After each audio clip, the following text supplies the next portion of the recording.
ماملێ کوڕی شارەکەی قازی محەممەد و هێمن و هەژار و کۆمارە جوانە مەرەکراوەکەی کوردستانە کوڕی مەهاباد و چوارسرای مەیدانی ئاڵای سەربەخۆیی هەڵکردن و لە سێدارەی قازیە. بێرای ڕێز و سلااو بۆ هەموو ئەو کەسانەی کە لایەنگەری مامۆستا ماملێن.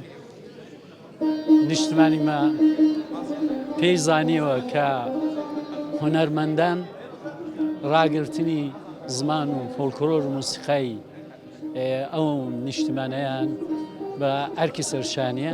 مامۆستا ماملێ یەک ڕێچکە بوو کە ئەوەی بۆ هونەرمەندانی لە خۆی خواردتر و دوای خۆی بەجێهێشت.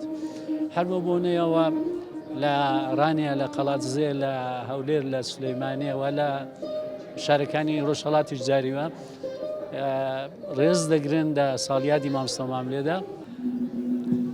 تەبعان ئەمیش هەر ڕێچکەی بابم ڕەچاوە و کە بۆ ڕێگایەدا و بۆ ڕێوازەدا دەڕۆم.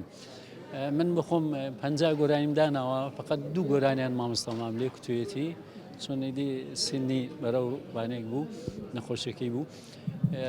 بەڵام بۆ خۆم دوایە ئێدامەم داوە هەمی باوکم کتوتەوە میخۆم و وەزیفەمە یعنی بە ئەرکی سەرشانی دەناسم کە ئەگەر زمانی کوردی و فۆلکلۆر و موسیقای کوردی بدەنێ و نیشتماندا پەروەردەکەم.